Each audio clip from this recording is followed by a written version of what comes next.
edition of the NFL Draft Show here on The Grueling Truth, where legends speak.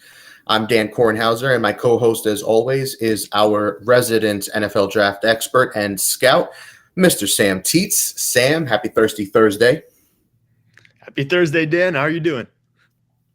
I got some cold beers. I am ready to talk combine. I'm doing real well. Are you ready to break down the scouting combine? And in the only I'm way excited. Yeah, this is gonna be really fun. The combine, along things like the Senior Bowl and Shrine Bowl, are probably the three biggest, I'd say, pre-draft events you can possibly go to. This is where you genuinely see most of the actual future NFL talent from the draft class. So let's jump right into it because we're gonna have a quick show tonight. We got to make sure we're off by 7:45 for the 8 o'clock show coming up after ours. So let's do it. All right. Number one. By this point, we all know who did well at the combine. Okay, we know who had the fast times. We know who had the far jumps and the high jumps and all that good stuff. So we're not going to talk about that stuff per se. All right, we're not going to break down all the positions and nothing crazy. But I want to know, because the scouting combine, while it's an important piece of the puzzle, it's not something that teams generally base a majority of their evaluation on prospects over. And teams have in the past fallen in love with players at the combine and in turn have taken players that are probably not worth particular slots, especially early, first, second round, etc. Taken these workout warriors, these combine warriors who maybe had some serious questions on tape, but they had the physical measurables. They ran really fast, all that good stuff. They had the physical prototypes that these teams look for, so they overlooked the tape. They overlooked some of the issues off the field. Most of the time, things don't really work out that way. So with that in mind, Sam, give me someone who rose up your board after their performance at the combine. Yeah, I think someone you're going to see fly up a lot of boards is going to be Julius Brents, the cornerback from Kansas State. And I was actually fairly high on it. I've been fairly high on Julius Brents for a long time at this point, relative to, I would say, like the consensus on Brents. Because if you go back and look at his NFL mock draft database profile, I had him up at 55 as early as December 25th. And that's fairly early on. I think there was only other one organization that had him as a top 100 player before me this year. And he's since hovered around that like 40 to 50 range for me at this point. I did hear rumors coming out of the NFL Combine that he is actually CB1 on at least one team's board. Wow. So okay. There's some teams apparently that really love him, and I understand why. The tape was good. He was pretty good at the Senior Bowl. I don't view him as being like a CB1 candidate in this class for me personally. I think he's definitely a top 10 cornerback. I think he played well to the point where it justifies some teams taking him in the first round. I think you'll see him going a lot of first-round mocks going forward. Maybe not the majority, but still a high amount. I think he definitely justified that based on what he did athletically at the combine. When you consider had the second best vertical jump winning cornerback there. You look at his 20-yard shuttle, was the best winning corner by far, even faster than someone like Keitrell Clark, who was much smaller and much lighter. So he athletically is the freak everyone thought he was, and he has, of course, the long wingspan and long arms. Those kind of traits will get you drafted very highly in the NFL. Now, someone having him at the top of their cornerback list is interesting, to say the very least, considering the talent at the position. I mean, looking at these other guys, Joey Porter Jr., Devin Witherspoon, Christian Gonzalez, who went off at the combine, all these guys are in some order, probably at the top of a lot of teams' boards. So the fact that this kid is even a top one big team's big board at the cornerback position, that's definitely something. Now, let's flip that, all right? And someone who maybe you expect a little bit more out of, but they disappointed at the combine for one reason or another. Who fell down your board? And again, but you have to preface this by saying that really the performances at the combine don't have too much of an impact on how I evaluate players. I might go back and rewatch tape based on what happens at the combine, because of the athletic testing. Someone like a Bryce Ford Wheaton for West Virginia certainly will get a reevaluation based on what he did at the combine. But for the most part, I don't get too high or too low on players based on athletic testing and skippies. But I will say, like all of the small wide receivers, all of the smalls that ran in the mid like 4.5s, all those guys, put them in a bucket and put them to the side. Like they're all trending down generally within draft circles because you have these guys who are short, light players. They're like 5'10", 175 to 185, and they're running in the mid 4.5s. And that's not something that usually you consider to be acceptable for players that small. And so I think that's something that will definitely stick out. And I had to pick someone out individually, just scrolling through. I would look at certainly you have to bring up the names. These are the popular ones to bring up. But like Kayshon Boutte from LSU. Was not really Boutte. Was Boutte.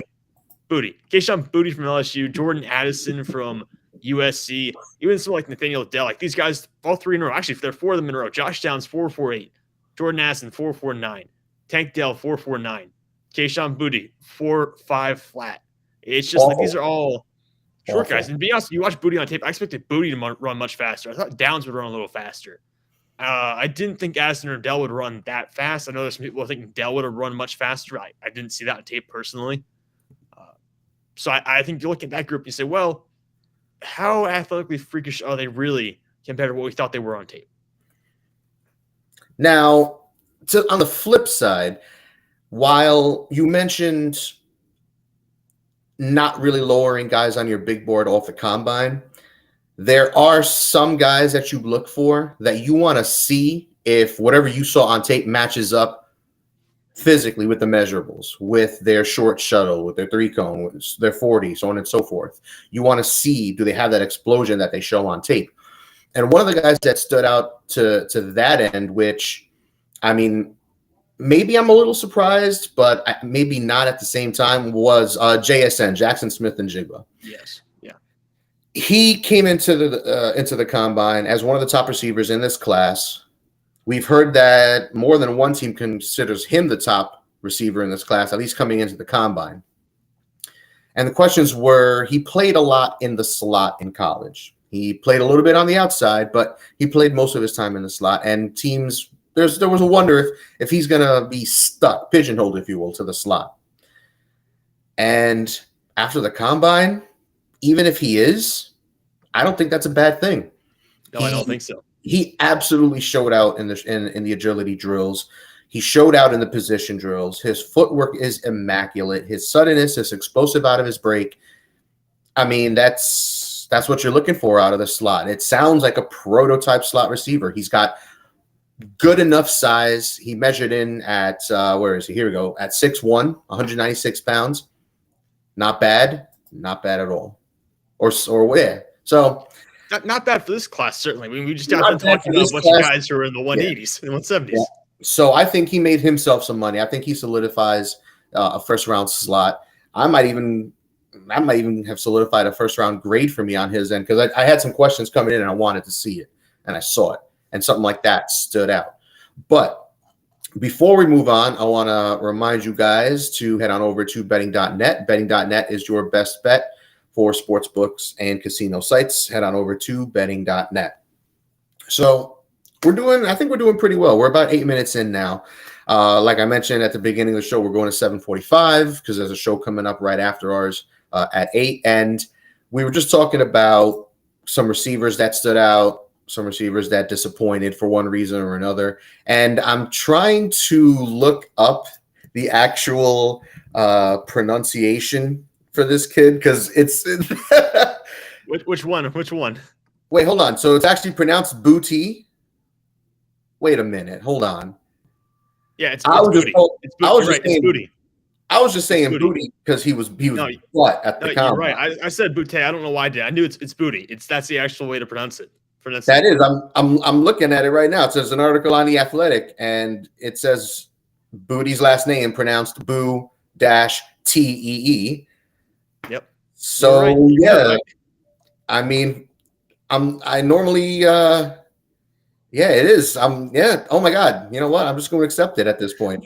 So Boutte was Boutte at the combine, and I don't even feel bad saying it because that's his actual name, and that's fucking awesome. So let's move on from the wide receivers. Okay. Let's talk about other positions. Namely, let's just do it. It was going to happen eventually. Let's just get it out of the way. Let's talk about the quarterbacks. Okay. Now, we get it. You're not going into the combine and drafting a guy because he threw well. Okay, I get it. That's not what it's for. But it's there. They're there to show out. They're there to show off their arms. They're there to make those wild throws and really do it for the first time in front of scouts and personnel like that outside of a game. Yes, it's controlled environment, blah, blah, blah. But they put on a show. Levis put on a show. A Rich, we as I'm sure everyone's already heard of, went absolutely bonkers, set all kinds of records. One of the big rumors after the combine, a lot of the rumors actually, were surrounding Anthony Richardson. And I'm talking about the quarterback from Florida, prototype build, elite athlete, but we already knew that. Big arm. We already knew all of this. But there's an important piece of this puzzle, okay? You can't forget about the tape. You can't forget about what you see during the season. I'm a Gators fan. I watch every game every Saturday. And I watched every game this year, and I hated him. I mean, the guy for the season completed 53, 54% of his passes, consistently held the passing offense back.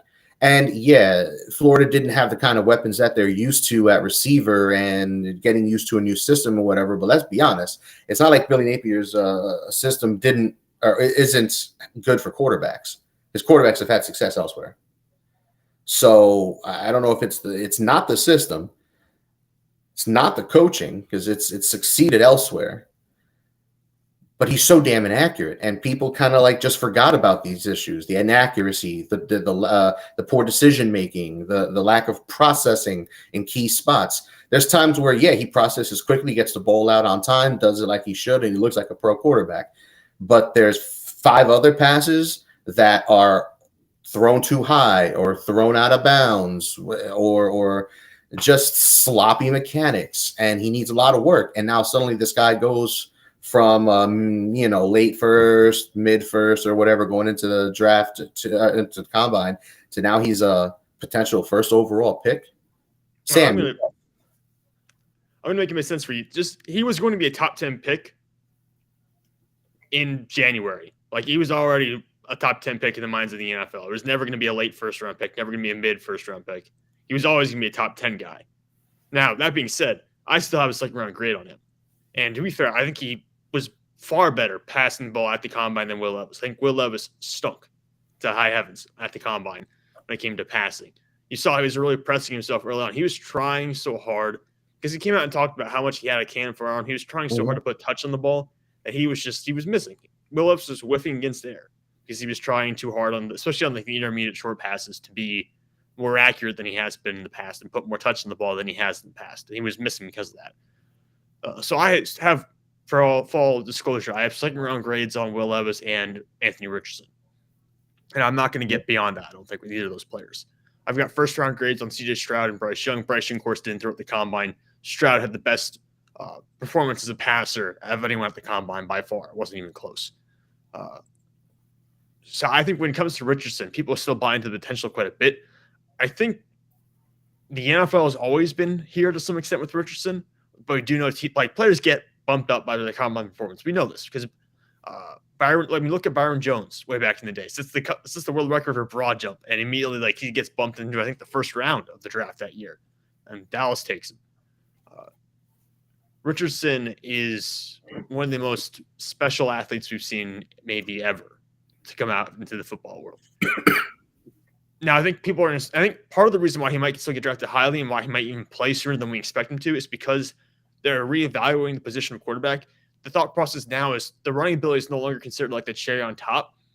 The rushing ability of quarterbacks like Justin Fields and Anthony Richardson now are considered what actually gives the quarterback his floor instead of his ceiling, because he has the ability to create a platform. And once a play breaks down, and it may be a sack, someone like Anthony Richardson is built like a linebacker, can get away from that sack and break a tackle and can extend the play. And you basically have 2 plays in the span of just one snap. You have the initial play call and the play call after he breaks the pocket. So I think that's where you're seeing teams fall in love with quarterbacks and become more acceptable with drafting quarterbacks who are primarily runners who are still developing in terms of their passing capabilities. Now, again, I have a second round grade on him, so I'm not saying I'm not trying to go full defense mode for this kind of stuff or take him first overall.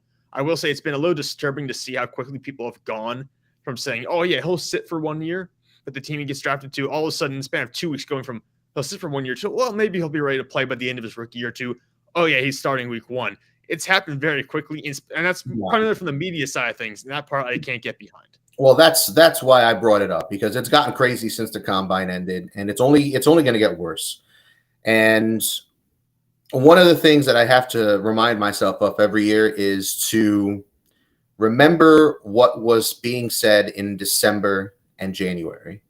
Yes. Because that's normally closer to the truth and closer to how things work out come draft day than what we hear in March and April. Because we know season. Yep, that's the one thing we've heard forever is we are officially in lying season. Teams are building up their interest in certain positions that they will not address on draft day. Maybe this, like the Seahawks, for example, all this talk about bringing back Geno Smith on a 3-year deal and then looking over and saying, oh, well, maybe we'll take a quarterback 5th overall. And then Geno Smith comes out today and says, yeah, I'd love to be a mentor for one of these young quarterbacks and help them grow. Sure. Yeah.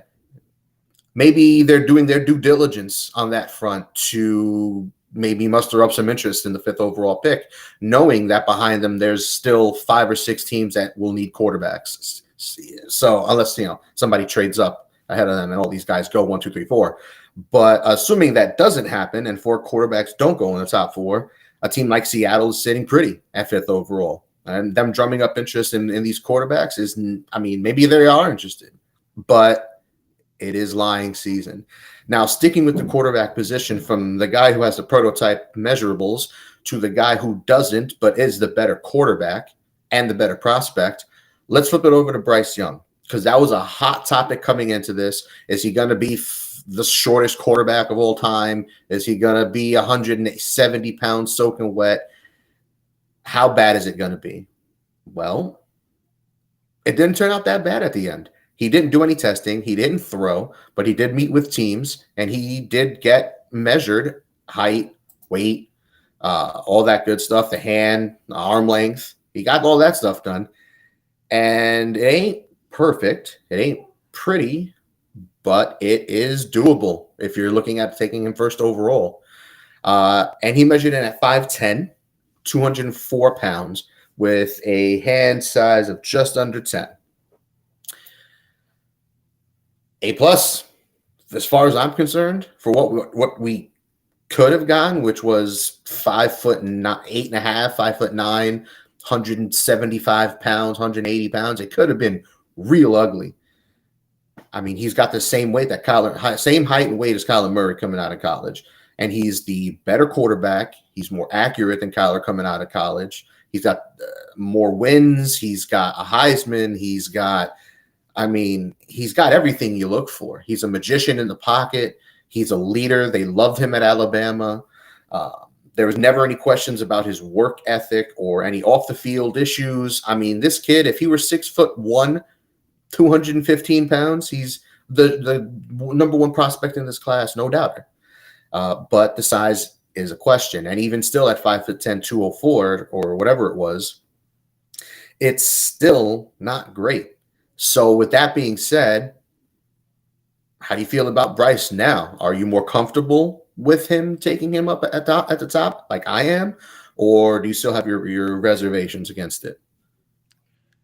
I think he's going to be QB1 because the rumors are Houston loves him. And I think those rumors are true. They should be. That Houston has a lot of respect for him, whether it means they take him at 2 or they gave him, Houston might even be able to trade back potentially if teams don't love his size, maybe get him a little bit later than that. I don't think that'll be the case, but there's potential for that. Bryce Young on paper, this looks really good because he's 5'10", 1/8 in terms of height, 204 pounds, 9 6/8 inch hands. So he's got larger hands than Jaren Hall and Jake Haener. He's 3 pounds lighter than Jaren Hall and Jake Haener. And he's just 2 inches shorter than Jaren Hall and Jake Haener. So he's all he's all fairly in the realm of those 2 guys who are also probably going to be drafted this year. My concern with Bryce Young is there's no way he's playing close to 200 pounds in the NFL. He's not going to play at 200 pounds. I'd be fairly surprised if he plays at 190 pounds in the NFL. Wow. Okay. Yeah, this guy was 185 soaking wet at Alabama. Like all the magicians that we see him doing on tape, that's at like 185.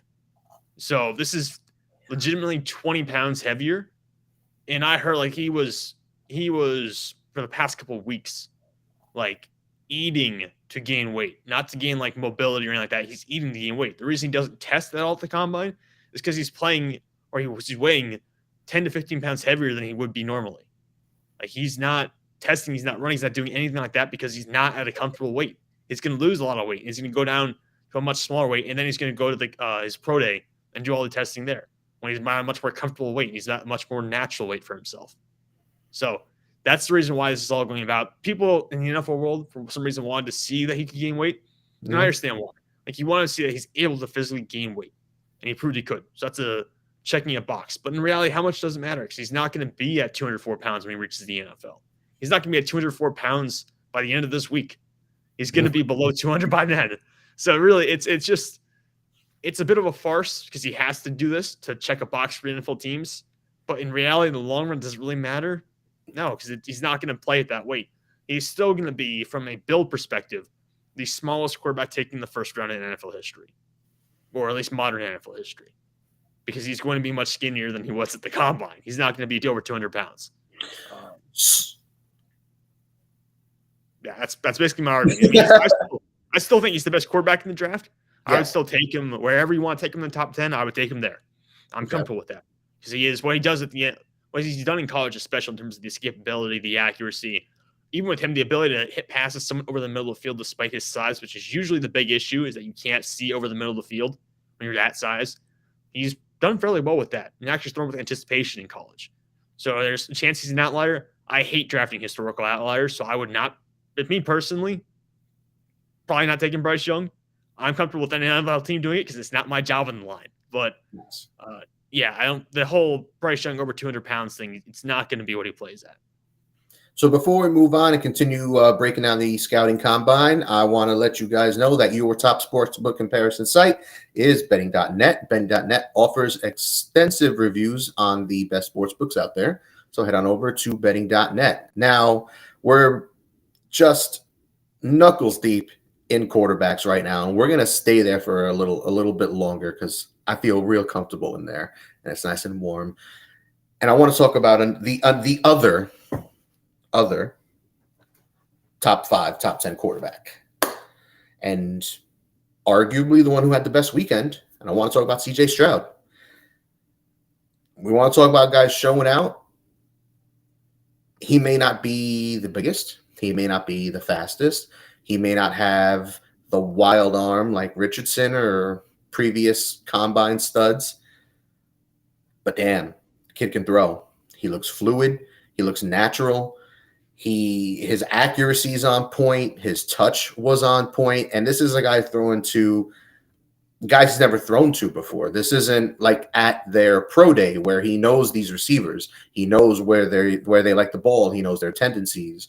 He knows the timing with their different routes and stuff. And he's going to look even better at the pro day if he decides to throw then. But he put on a show.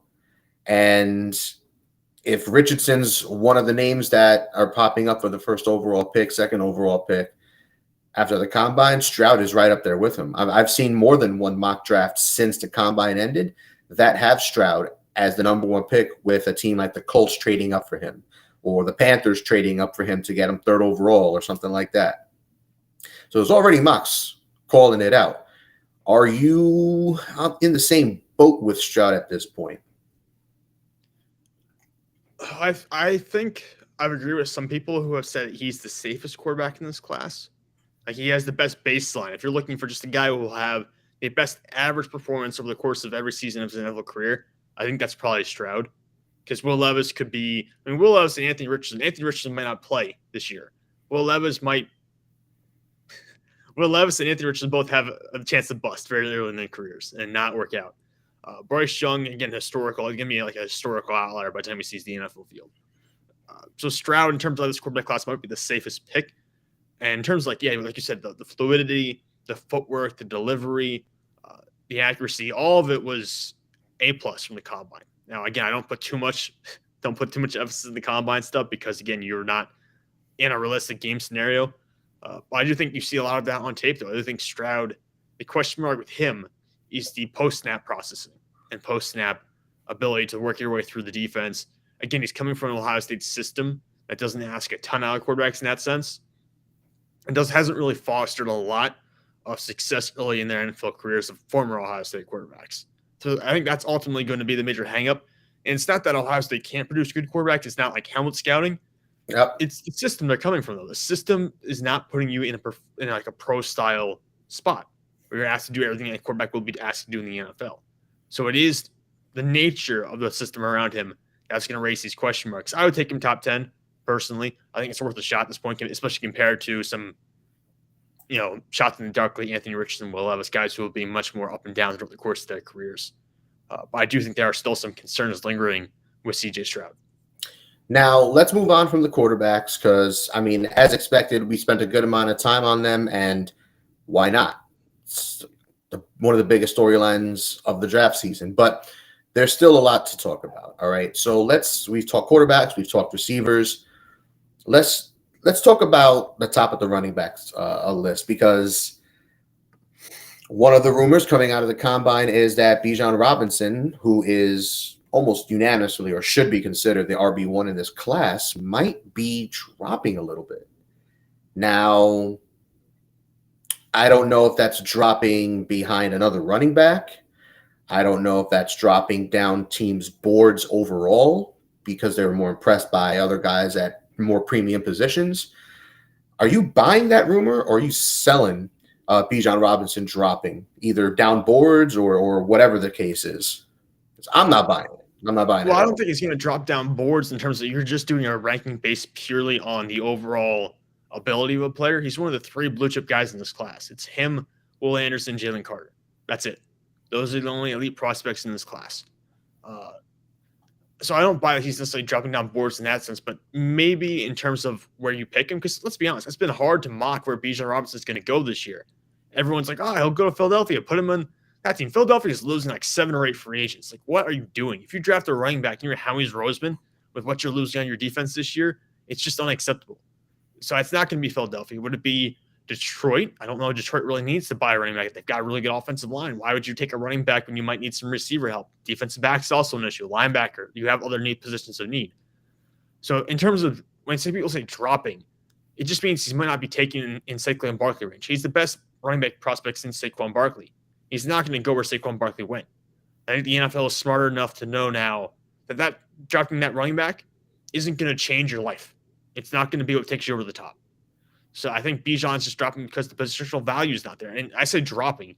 I highly doubt that his performance at the combine or the performance of any other player at the combine made him fall down boards.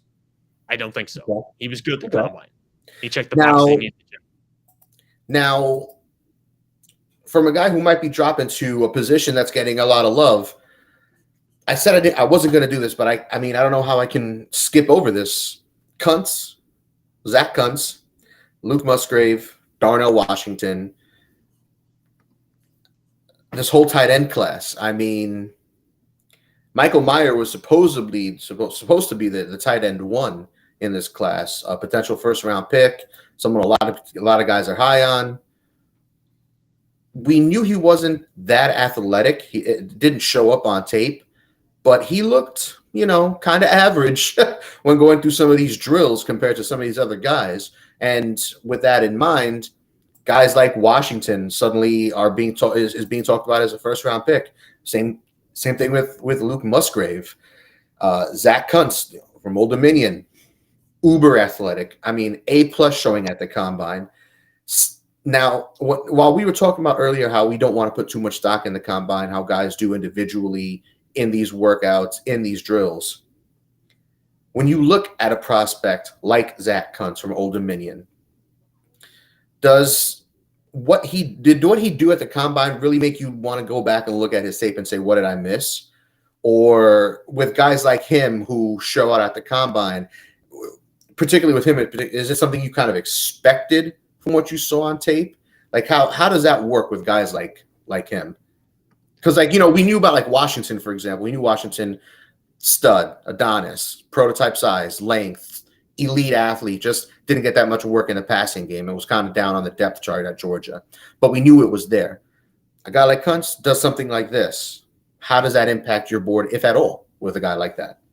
Yeah, well, Kuntz, I think it really raises his floor. When you see the athleticism at tight end, you really have to feel a lot more comfortable with taking a player like that, especially a guy who you know right now is not going to be a blocker. Kuntz is not showing the ability to be a solid blocker right now. It's not something he's going to handle.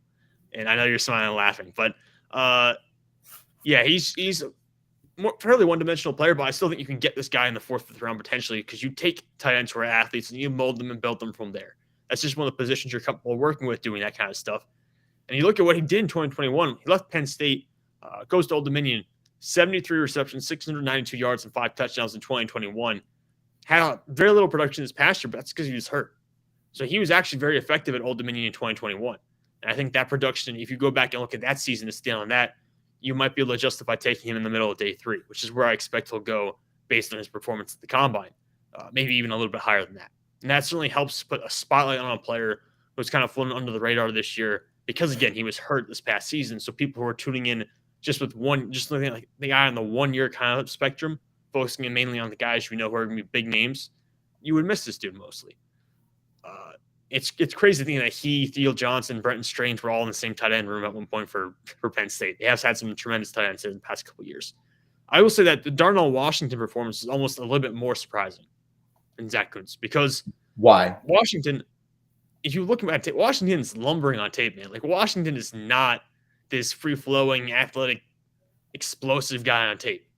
He's a lumber. Like he's moving slowly. Like he's that guy on the varsity basketball team that you're maybe not so worried about because he's not moving as fast as he's bigger and he's slower because of it. And you can see it on the field. Then where did the notion that he was some athletic marvel come from coming into the draft? Because that was one of the things that we kept hearing about. It wasn't just that, he's such a great blocker, which is his main appeal at this point. It was, he's the prototype, the length, the wingspan, good blocker, the untapped potential in the passing game because he's so athletic. Where did that narrative come from if he was such a lumbering oaf? Yeah, well, I mean, part of it's because he won. I think he hurled someone against Oregon one time, and that went viral. So you go look at that. He's a former 5-star prospect. 5-star prospects always get the benefit of the doubt. And he is uber athletic. You look at the actual numbers. As far as the arm length, wingspan, I mean, that's undeniable. That is an outlier. I think people were joking about the idea of making him put on like an extra 30 pounds and just moving him over the tackle. And I've seen that too. You laugh about it, but it's kind of like, well, maybe there's some thought to it. And he did play basketball in high school. You go back to his basketball days, he was a fairly effective player on the court then. So there's some athleticism to point out there. But in terms of like on-field performance, when you consider what is an athletic tight end, you look at Darnell Washington compared to even Brock Bowers on tape, it's like he's running in slow motion. I mean, Darnell Washington gets off the line very slowly. That's not a fair comparison, man. Bowers is going to be a top 5 pick. Well, I mean, look, for an inline tight end, it's not the worst in the world, but he gets off the line pretty slowly. In college, he's not pulling away from guys. I mean, one of the reasons people say, he didn't get a lot of opportunities. Yeah, you're right, he didn't. But he also was not a tremendous receiving threat. Like once he got the ball in his hand, he doesn't create after the catch. He gets chopped down the legs. He doesn't break tackles. He's not going to outrun linebackers for the most part. Like he doesn't have that on tape. Now at the Combine, it's a completely different story. And we knew he could jump because he jumped over guys in college at 6'7", 270-something pounds. So we know he could jump. But in terms of the running, that ridiculous 40 time running, that 20, what was it? It was the short shuttle. He ran the ridiculous time at that ranked up top with wide receivers and I think Brent's was up there as well. That doesn't show up on tape. Yeah, he ran a 4.08 20-yard shuttle. And for the record, if you look at that, that was the 3rd best of all players at the Combine. A 4.08. And you got guys who are these receivers that are 6 foot, 200 pounds who are running 4.1s and 4.2s. Now, that doesn't show up on tape. You don't see it. So this just in, folks, Sam Teets hates Darnell Washington, and he wishes him nothing but the worst. He hates him. He hates his face. He wishes nothing but the worst things to happen to him and only to him. Let me pull my standard. I'm interested now. I want to see what grade. I think I gave him a late 2nd to early 3rd round grade. Hater.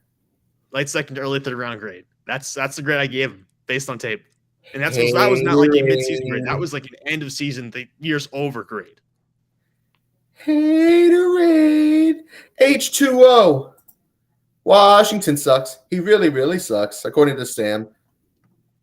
Crazy. Just terrible. Just destroying a man on live air. All right, let's move on from the tight ends. Giggity.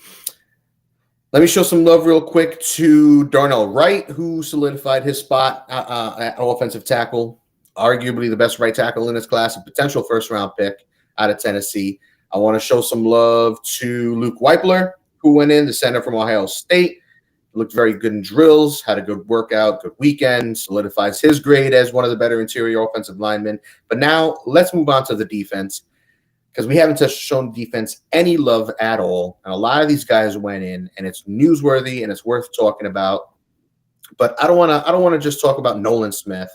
I don't want to talk about Adebawori from Northwestern. I don't talk about these guys. All right, these guys have been talked about. Give me a defensive player who showed out to you, and I don't want to hear one of these big names. I want you to dig a little deeper. I want you to give our fans something special. Give me somebody that you liked coming in that solidified their grade on your board. All right, you gave me just enough time to figure out who I'm going to pick. So Jartavius Martin's the defensive back from Illinois. He was originally committed to them as a cornerback. He played outside corner for 2 or 3 years with them before transitioning to more of a nickel/safety hybrid role. He went down to Mobile, had a pretty good showing at the Senior Bowl. I think he missed the final day of practice, I'm pretty sure, because of an injury. But he played well at the Senior Bowl. He played well during the season. I have him as a top 100 pick. No, you referenced Charlie Campbell before at Walter Football. He had him at one point as the 21st best player in this class. Actually, I'm not quite that high, but I've had him floating in or around the top 100 since I first watched him, did the full report on him back in early January. So I've had him floating in that range for a while now. I think he solidified himself as a third-round pick, at least, based on what he did at the Combine. Because the athletic potential, he's not a big guy. Like, he's not a massive dude. Let me pull up the numbers here officially so I make sure I'm talking about everything correctly. All right, so he's 5'11", 194 pounds, 9 5/8 inch hands. He's not a massive guy, but he's really versatile because he has that history playing outside at corner, and he's got the history playing nickel and safety as well. You look at some of his testing, he tied the current combine record for vertical jump by safety at 44 inches. So he's up there with some of the elite athletes in this class. Also led all the safeties in broad jump, 11-foot 1 inch broad jump. He's a really special player. And I think he's someone who's not gotten talked about a lot. He also had the fastest 10-yard split, by the way. The only safety with a sub 1.5 10-yard split at the Combine. Now, you just mentioned something very interesting with about you said safety. Okay, so I wanted to talk about the safeties because a lot of these top guys did not have good weekends for different reasons. It was either they didn't look good in their positional workouts, or they didn't have good times in the 40, or they didn't, whatever the issue was. They all had different problems. In a situation like that, where so many different guys, top guys, like Brian Branch from Alabama, or the Texas A&M safety, Antonio Johnson, these guys kind of disappointed. When it comes to something like that, with players like that you may have a first-round grade on, that you might be very high on, and they kind of, for one reason or another, don't do too well. Like Antonio Johnson, for example. Awful vert. Awful. Why is that a question? It shows that he might have issues with his explosiveness. That's not what you're looking for at the safety position. Hold on, where is he? I had him here. I lost him. Damn it.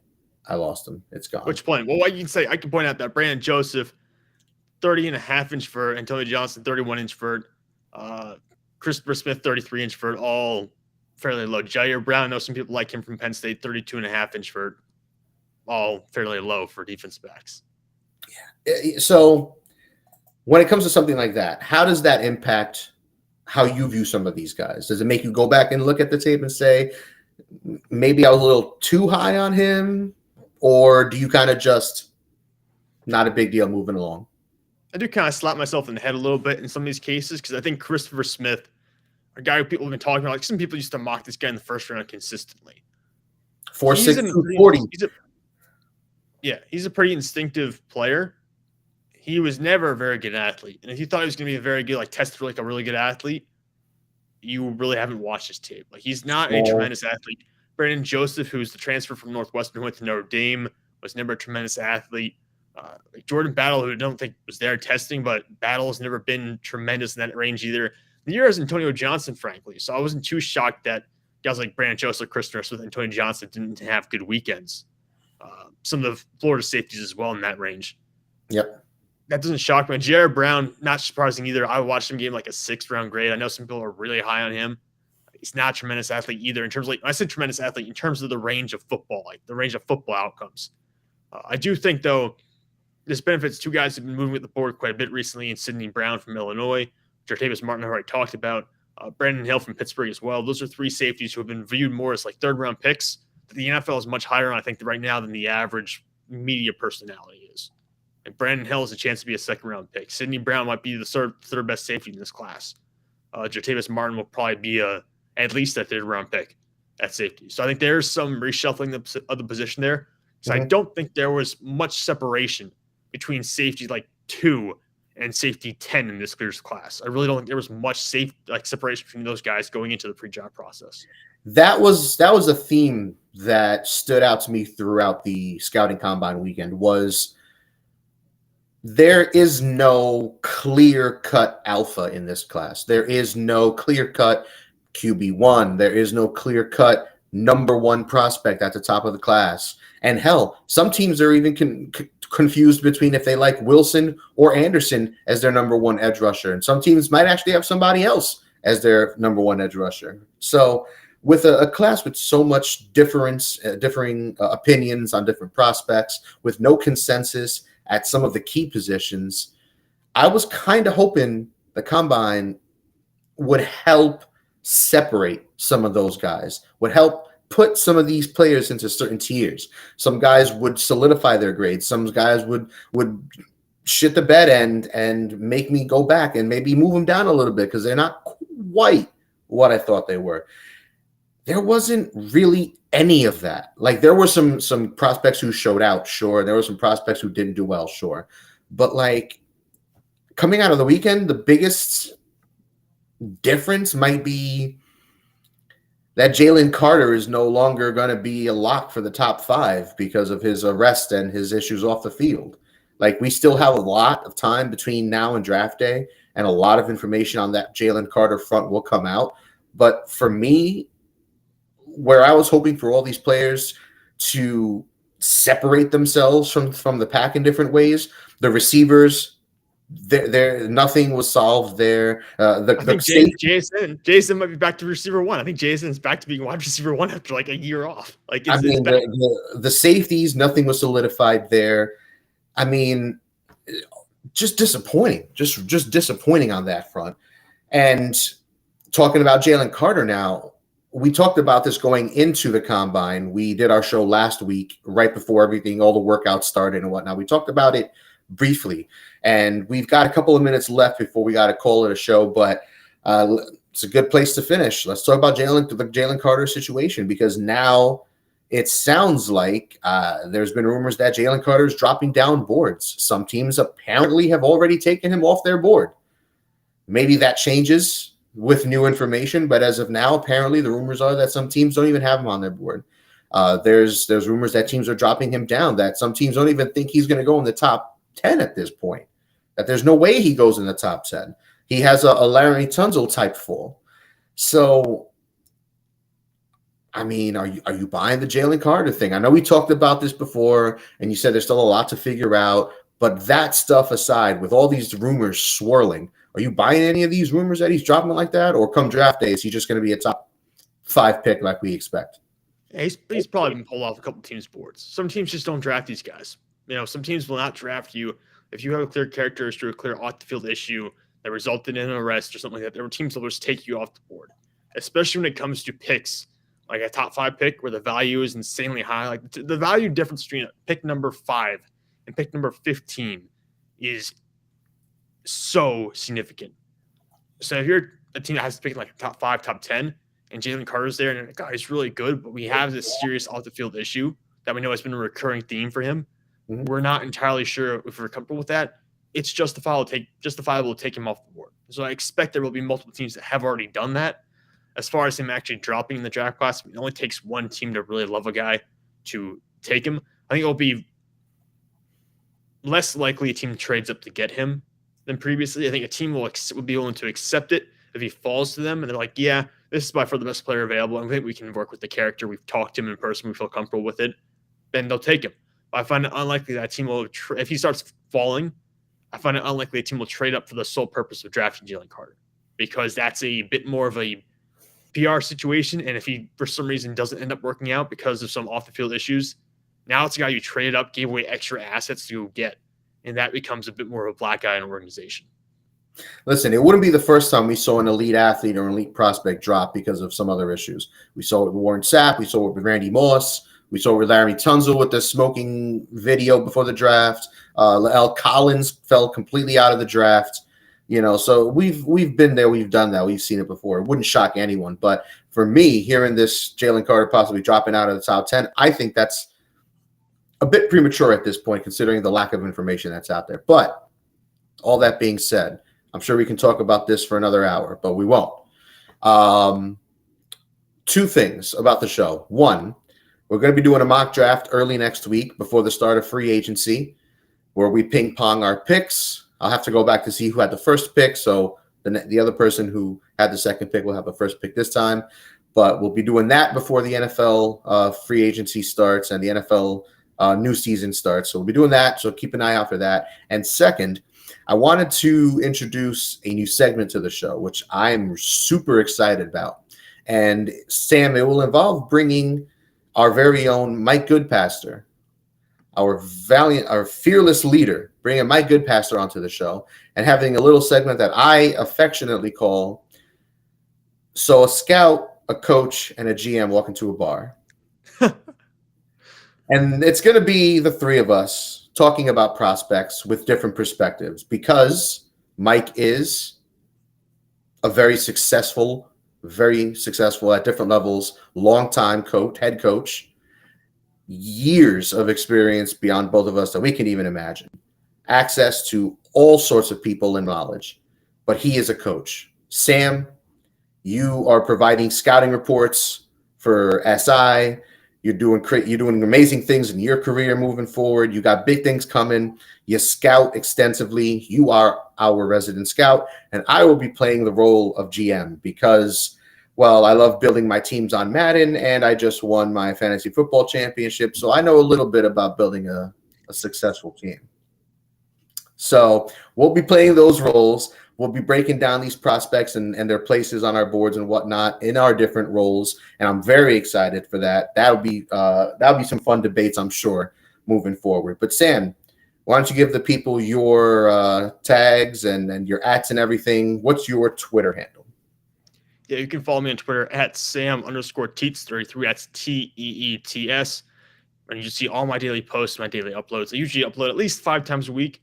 You'll get reports usually on players. At this point, I'm working back into make sure I take care of all the top 100 players I've missed so far. So you can get reports coming out fairly consistently at this point. Because for SI, we've wrapped up most of our coverage this year. We generally make sure we get all the combine invites at the very minimum, along with all the Shrine Bowl and Senior Bowl guys. We're taking care of all those players at this point.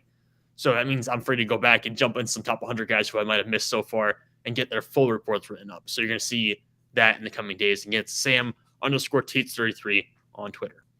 And I am on Instagram and on Twitter. It's at DB Talking Sports. D as in Dan, B as in Bob. So for now, I am Dan Kornhauser. For my co-host, Sam Teets, thank you guys for tuning in. I want to remind you guys one final time that it's not just sports betting. Betting.net also compares the best online casinos. So sit back, relax, and play the top online slots, poker, and table games over at Betting.net. For Sam Teets, I'm Dan Kornhauser. Thank you guys for tuning in. We'll catch you guys later.